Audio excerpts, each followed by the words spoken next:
So at the moment, we got this awesome sort of amateur show match going on with some pretty awesome plays so far. We got some professionals stepping into the ring in a few moments' time. And again, a lot of today was made possible in combination thanks to donations from the viewers. Total Biscuit was the one who kicked this off. You got a couple other people to throw in a couple of bucks here and there. Of course, no one was the big baller like he was. Regardless, though, big shout out to them, as well as Loaded Commerce. You can check their logo here in the top right. Guys, there's a link being put out by the bot about once every 3 minutes or so. Go to that link, give it a visit, do me a favor, check them out. Again, without them, we wouldn't have today's matches. What Loaded Commerce does is they basically, the Too Long Didn't Read version, help you set up an online store. If you want to sell merchandise, if you'd rather get away from eBay and not worry about all the complications of fees and things, check them out, and maybe they can help you. Regardless, for now though, we're in game number 2, spawning here in the top left corner of the map on Circuit Breaker. His map choice, down 1 at the moment in this best of 3, TEhredbandit. And his opponent in the top right, he's light blue, he's Protoss, he is RSVP. So that first match was a lot more back and forth than I thought it was going to be. One of the things I've always credited Red Bandit for, and don't get me wrong, I don't think he's by any means a bad player for this, but he's really, really like, I don't want to call it cheesy by any means, but he's like aggressive. He focuses a lot on the micro and not so much on the macro type thing. He's really, you'll see him take really good fights, but then somehow still lose the game. And I think last game was a nice example of that. There's several moments where he had cleared RSVP out, where RSVP's base had gone down. We'd seen a lot of stuff happen, and are you serious? Yesterday, this guy was really nice. He donated some cashola while I was streaming Skyrim feeling sick, and he just donated again. Zealous Sam, $75. What the hell, dude? That's way too generous. Thank you. You know I don't know how to deal with donations on stream. Now it's gonna be awkward for the next 5 minutes. Congratulations. Okay, no, seriously, thank you, Zealous Sam. But guys, what's really important here is we again see the speed links coming out of Red Bandit. Now this time he will scout his opponent first with his Overseer, so it's not going to be the unlucky situation of not being able to go straight to his opponent's base. Whether he's able to get really sort of aggressive or not, it's going to really rely on whether RSVP A reacts to this or B has a full wall down. It's completely possible for him to just throw down 2 gateways and fully wall this off. We see this in regular StarCraft 2 all the time.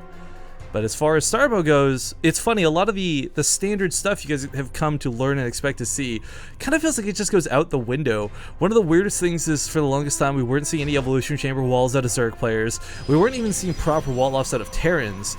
And it took a while for Protoss to remember how to SimCity. I don't know what it is either, because these are players I'm talking about too, like Tefl for example, who've done it for countless times in regular StarCraft. Ooh. First blood. But when they started playing Starbow, like the simplest things got forgotten about. So vultures were able to run through the main and what have you. But RSVP with that nice pylon was able to block those lings out. Even got a kill for it. Other side of the map, the Zergling did not kill the probe. He's gonna try to now. But Red Bandit last time too. One of the craziest things was how insanely like I again hate to phrase it like this because it sounds like a bad thing, but Red Bandit played really greedy last game and got away with it. This time, granted he's taking his third again, but didn't take it faster macro hatchery. He's not going for this Hydralisk bust. Again, this was kind of an auto win once upon a time. If you guys have seen the progression of Starbow, one of the coolest things that they've done is that they made it so like, I wouldn't say weekly, but on a very frequent basis, the admins, the mods, whatever you want to call them, they update the game, they balance the game out. If they see Blinkstalkers are way out of hand, they don't let that go for 4 months. Game Kim. But instead, they kind of adjust and tweak units on a very regular basis. So I really enjoy that. And that's why we've seen a big evolution in this game.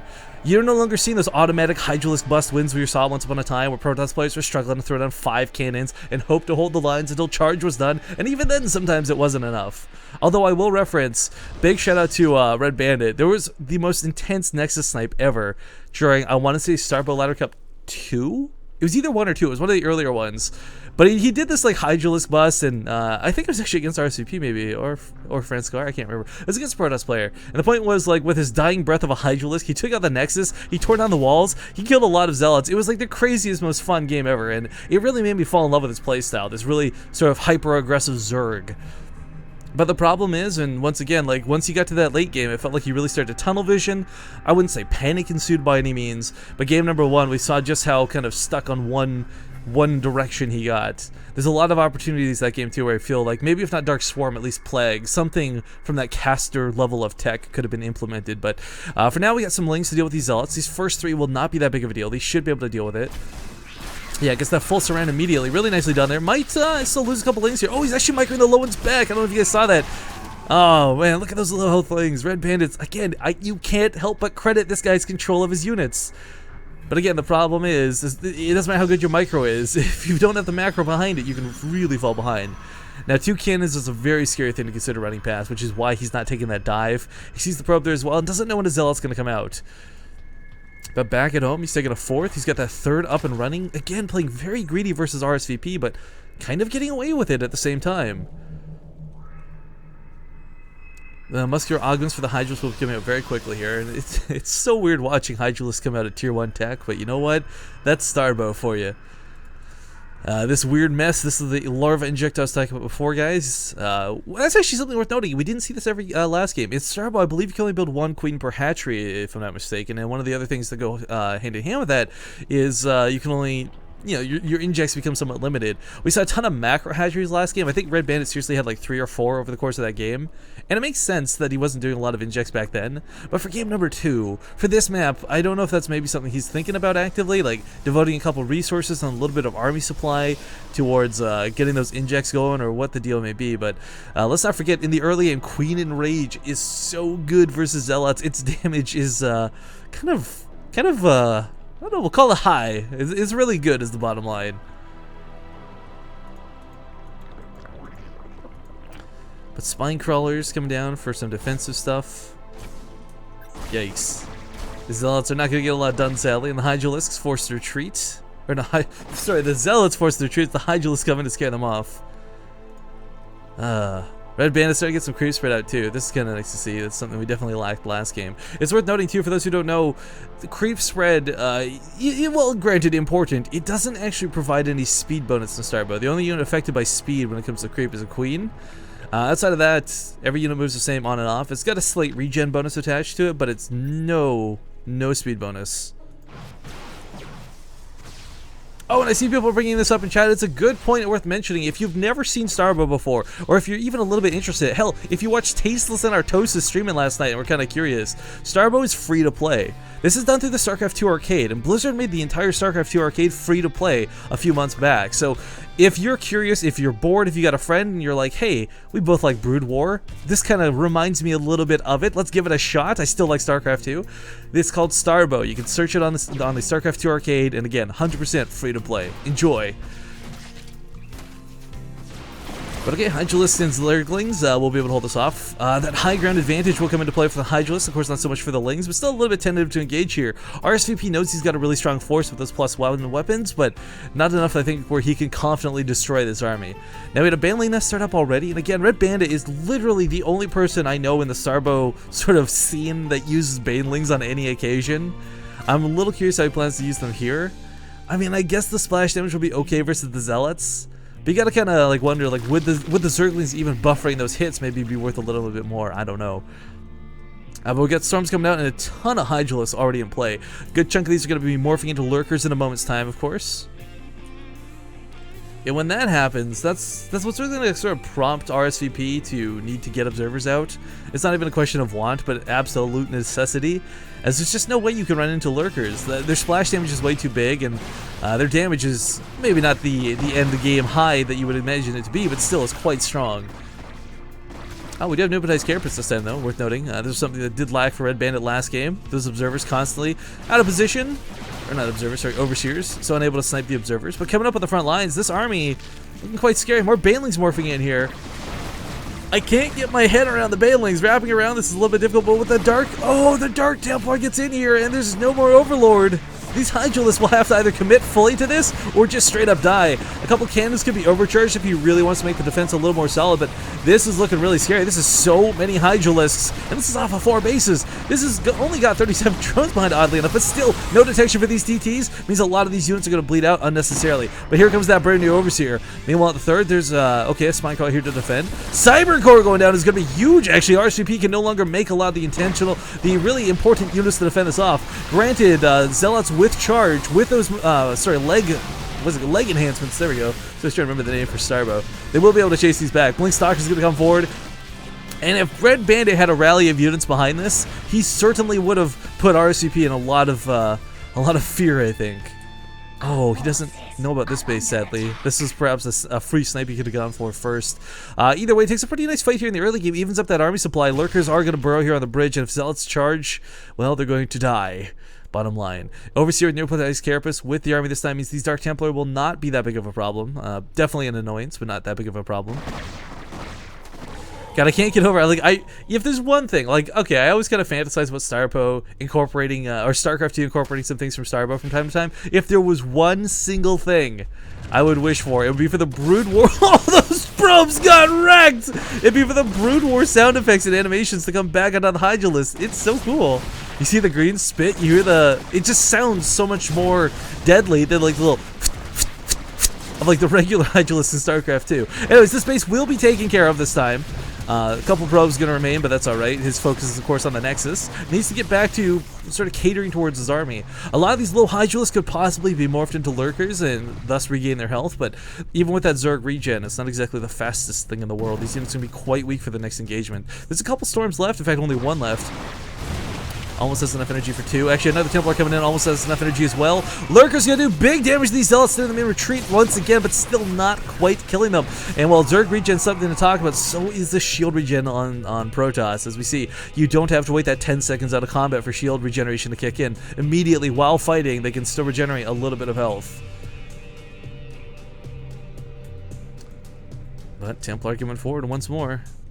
Almost has enough energy for Storm. He's got to be careful how he uses these. These are so critically important to sort of thinning out these Hydralisks. Unfortunately, Red Bandit eats that Storm. Oh, so hungry, so thirsty. But on the other side of the map, he's got more units rallied and ready to go. There's a lot of Lurkers to back this up, too. Last time, of course, we always found him a little bit shy in this regard, but this will send RSVP packing once again. Lurkers kind of leapfrogging forward, establishing their position in the middle of the map. There's a single observer with this army, and it's so important that this does not get out of position. If this gets sniped, then this army is going to die to the Lurkers. Moving up here towards the north, Ventral Sacks actually coming up. Ooh, some drops, perhaps in store for Red Bandit. Be very excited to see that. But Ling's coming on down here. They'll get a decent surround. No, not even gonna go for the surround. Okay. Oh man, the Zealot line's about to evaporate to this Lurker. Oh my god, the damage is really high. But the Lurkers, well, granted, still alive. Unfortunately, have no cover for them now. The Hydralisks were taken up by a large portion of this. The Storms went off in big succession, and there's just not enough here to quite push through.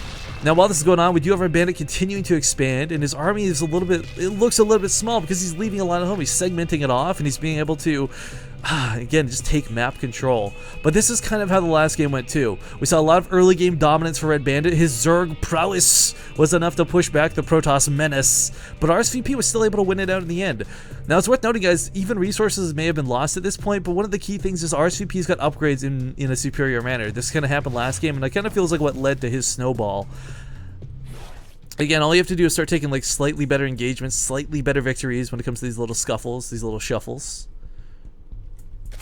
Back at home though, yeah, lots of macro hatcheries are up. Red Bandit looking pretty good as far as production goes, but again, his army supply is a little bit faltered to that of his opponents.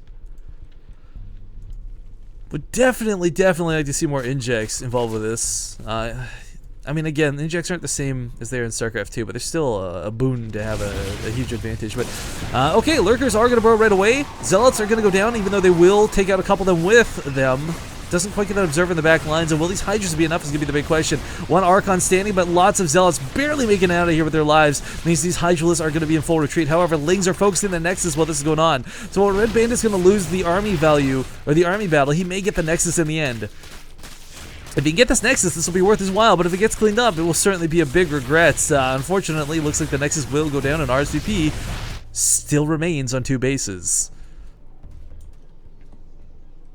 Oh man, if this ends up being 1-1, that'll be fantastic, because it means we'll get a very entertaining game number 3. But also, I'll have to go message the Axiom guys and tell them we'll be a little bit behind. I expected things to be kind of scheduled out in that manner, but for now we got the I don't know, there's so much army value. Oh hey, Zombie Grub, so much army value in the middle of the map rotating around for RSVP. He doesn't really have a direct path to take for a fight, but if he can find one, he can certainly take a good fight on Red Bandit, because there's no defenses down here. His third barely, or I guess you call it his fifth rather, barely has any spine crawlers, just now being put in, but dragoons are a bit too numerous here on the front lines. Again, those storms are looking really good, and these lings are very susceptible to them, but the lurkers are spread out this time. He's not going to eat those storms, and he's not going to lose his army value in one giant hit. Meanwhile, I don't know, there's just a very awkward way to take this fight. The observer's still here, but there's only one of them. I wish you would snipe off this observer so badly. But a storm gets slapped down, and Ling's looking for a good place to engage. Unfortunately, again, the lurkers spread out so nicely, means their damage is not exactly concentrated either, so they get picked off very quickly. Safe from the storms, but not from the zealots, sadly enough. More lurkers, more banelings even coming behind this. Again, Red Bandit with the banelings. I just, with a big question mark, go, what? If he can get these to connect, that'll be fantastic, but that's a pretty big if. Again, there's going to be a couple storms, there's dragoons, there's range damage. There's no easy way to keep these back. But, oh, this time RSVP has defended his third. I've had enough, he says. He's got a couple Dark Templar here. Those cannons are down as well. And Red Bandit continues to expand while this is going on. Takes the base in the lower left corner of the map, so now pretty much has the entire left side of the map under his control. Yikes. But the Ultras didn't come down. I didn't even catch him. He did manage to sneak in Hive Tech while this was going on, guys. So Red Bandit not getting caught in the micro, getting definitely a lot more with his macro this game. And RSVP is having a lot of trouble taking any sort of fights. Like, he's picking off the lurkers here and there. He's getting a good ling hit or two, but he's really just not getting a lot for this value. Zombie, I'm just gonna mute you for a second because your keyboard's kind of loud. Sorry. Anyways, Overlords perhaps thought they were overseers in the middle of the map. That's a bit awkward.